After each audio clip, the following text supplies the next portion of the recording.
नमस्कार माता भगिनींनो, तर माझी लाडकी बहीण या योजनेअंतर्गत सर्वात मोठा बदल या ठिकाणी करण्यात आलेला आहे आणि यामध्ये ही जी केवायसी करायला सुरुवात झालेली आहे, या केवायसी मुळे लाखो महिलांची जी अर्ज आहे या ठिकाणी अपात्र केल्या जाणार आहे आणि त्यांची योजना ही बंद केल्या जाणार आहे। हे का होणार आहे याबाबत संपूर्ण माहिती आपण या व्हिडिओमध्ये पाहणार आहोत। तसेच सप्टेंबरचा हप्ता हा कोणत्या महिलाला मिळणार आहे हे पण आपण या व्हिडिओमध्ये पाहणार आहोत। त्यासाठी तुम्ही हा व्हिडिओ शेवटपर्यंत पाहायचा। लाडकी बहीण योजना यासाठी केवायसी करायला सुरुवात झालेली आहे आणि तुम्ही 17 नोव्हेंबर पर्यंत आपली केवायसी पूर्ण करू शकता। आणि आता यामध्ये शासनाने एक नवीन नियम जाहीर केलेला आहे।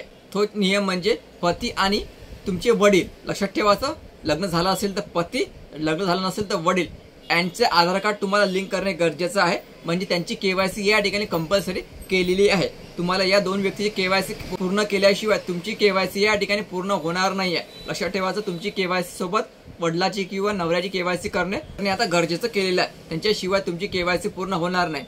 पण आता असे असताना ज्या महिलेला पती नाही, त्या मुलीला वडील नाही, त्यांनी आता कोणाचं नाव या ठिकाणी ऍड करायचं, कोणाचा आधार कार्ड क्रमांक या ठिकाणी ऍड करायचा, शासनाने यावर कुठल्याही प्रकारच्या सूचना दिलेल्या नाहीये। फक्त आपला एक शासन नियम जाहीर करून दिलेला आहे। बाकी विचार न करता एक नियम जाहीर करून दिला, तो तुमच्यावर लादून दिलेला आहे। असं झालं तर लाखो महिला या ठिकाणी अपात्र होणार आहे। ज्या पात्र असूनही त्याला या ठिकाणी विनाकारण अपात्र केल्या जाणार आहे, अपात्र होणार आहे। कारण 17 नोव्हेंबर पर्यंत तुम्हाला केवायसी या ठिकाणी करणे गरजेचं राहणार आहे। तर नवरा नसेल, वडील नसेल, कुणाचा आधार कार्ड क्रमांक टाकून केवायसी पूर्ण करावी, कुठलीही अपडेट सध्या याबाबतची नाही आहे। तसेच केवायसी करताना बऱ्याचशा महिला तांत्रिक अडचणी येत आहे। सर्वात मोठी तांत्रिक अडचण जी आहे, त्यांना ओटीपी येत नाही। ओटीपी यायला तो अर्ध्या तासाने येते, 2-3 एक साथ येऊन जाते। त्यामुळे कोणता ओटीपी आपण या ठिकाणी टाकायचा, यासारख्या बऱ्याचशा अडचणी महिलाला येत आहे। सध्या वेबसाईटवर लोड असल्यामुळे बऱ्याचशा महिलांची केवायसी या ठिकाणी पूर्ण होत नाहीये।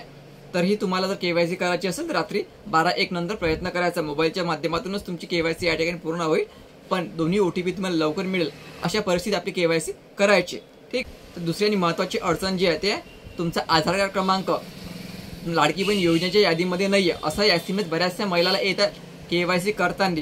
ज्या महिलाला आता पण सर्व योजनेचे पैसे आलेले आहेत त्यांना पण अशा प्रकारचा एसएमएस येतात। महिलांनो, हे जी प्रॉब्लेम आहे, हे तांत्रिक प्रॉब्लेम आहे, वेबसाईटची प्रॉब्लेम आहे। तुम्ही काही दिवसानंतर आपली केवायसी करायचा पूर्ण प्रयत्न करायचा। जर तुमची केवायसी पूर्ण झाली नाही, असाच प्रकारचा एसएमएस तुम्हाला येत असेल तर तुम्हाला शेवटचा उपाय म्हणून महिला बाल विकासच्या ऑफिसमध्ये जाऊन या ठिकाणी कंप्लेंट करावी लागेल, तक्रार करावी लागेल। तेव्हाच तुमची केवायसी या ठिकाणी पूर्ण होणार आहे। नाही तर तुमची केवायसी पूर्ण झाली नाही तर तुमची योजना या ठिकाणी बंद केल्या जाईल। आणि बऱ्याचशा महिलांना प्रश्न पडत आहे की केवायसी केल्याशिवाय सप्टेंबरचा हप्ता येणार की नाही येणार। तर महिलांना चिंता करू नका, तुम्ही केवायसी करा की नका करू। ज्या महिला पात्र आहे त्यांना 100% या ठिकाणी सप्टेंबरचा हप्ता पाठवला जाणार। पण लक्षात ठेवा, त्यांनी हप्ता पाठवला तरच तुम्हाला मिळेल। तर त्यांनी सप्टेंबरचा हप्ता येणार 10 तारखेपर्यंत पाठवला, 10 ऑक्टोबर पर्यंत पाठवला, 100% तुमच्या खात्यामध्ये येणार। ज्या महिला पात्र आहे त्यांना पण, ज्या महिलांनी केवायसी केलेली आहे, महिला पात्र आहे त्यांना पण या ठिकाणी सप्टेंबरचा हप्ता येऊन जाईल। पण ज्या महिलांनी आपली केवायसी केलेली आहे आणि केवायसी केल्यानंतर ते अपात्र झाली ना, या ठिकाणी सप्टेंबरचा हप्ता येण्याचे चान्सेस कमी राहणार आहे। तुम्हाला जर वाटत असेल की तुम्ही केवायसी केल्यानंतर तुम्हाला सप्टेंबरचा हप्ता येऊ शकत नाही, तर तुम्ही केवायसी ऑक्टोबर महिन्यामध्ये करा, तरच तुम्हाला या ठिकाणी सप्टेंबरचा हप्ता येऊन जाईल। ऑक्टोबर महिन्यानंतर तुम्ही केवायसी मध्ये पात्र झाले तरीच चालेल, पण सप्टेंबरचा हप्ता तुमच्या अकाउंटमध्ये या ठिकाणी येऊन जाईल। तर हे प्रश्न जे बरेचसे महिलांचे होते ते या व्हिडिओमुळे आता दूर झाले असेलच। तर व्हिडिओ महत्त्वाचा, जास्तीत जास्त महिलांना शेअर करा। धन्यवाद।